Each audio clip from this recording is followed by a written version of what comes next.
Now, I'm sure a lot of Mexican Americans know this story, but for the rest of us, let me put you on to something that this country never wanted us to know. There was a decade in Texas where Mexican Americans were hunted, not secretly, not by fringe groups.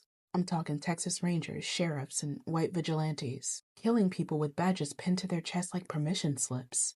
And this period has a name: La Matanza, the massacre, 1910 to 1920. And the only reason you didn't learn about it in school is because Texas made sure you never did. So, how did this all start? Let me tell you. Texas was in a panic. The Mexican Revolution was happening right across the border, and white ranchers were afraid that the land that they had stolen might not stay stolen.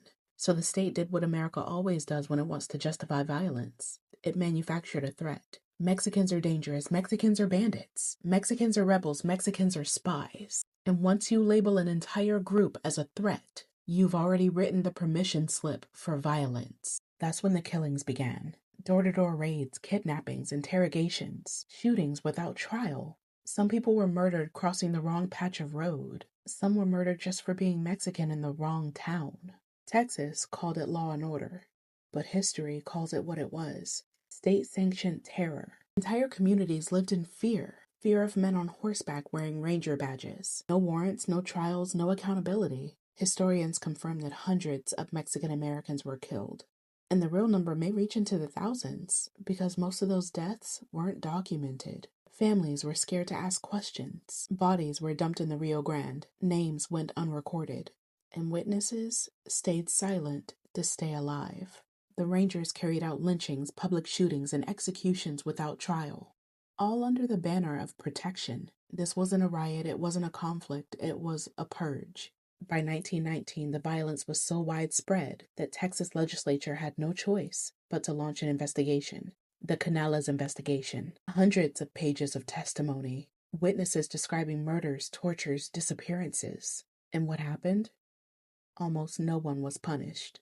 A few rangers were dismissed. Most kept their jobs and some were even promoted. And their findings? Buried.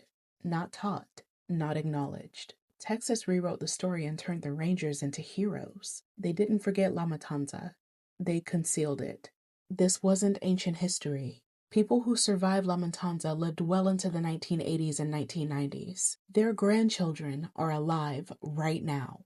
And the fear that still sits in some Mexican American families, that don't draw attention, don't call the police, that don't make noise, fear, that's not cultural memory, that's generational trauma.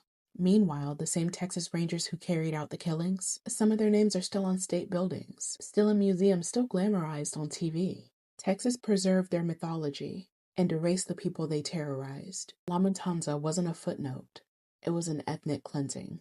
And the only reason most people don't know about it today is because Texas decided that its pride mattered more than the truth.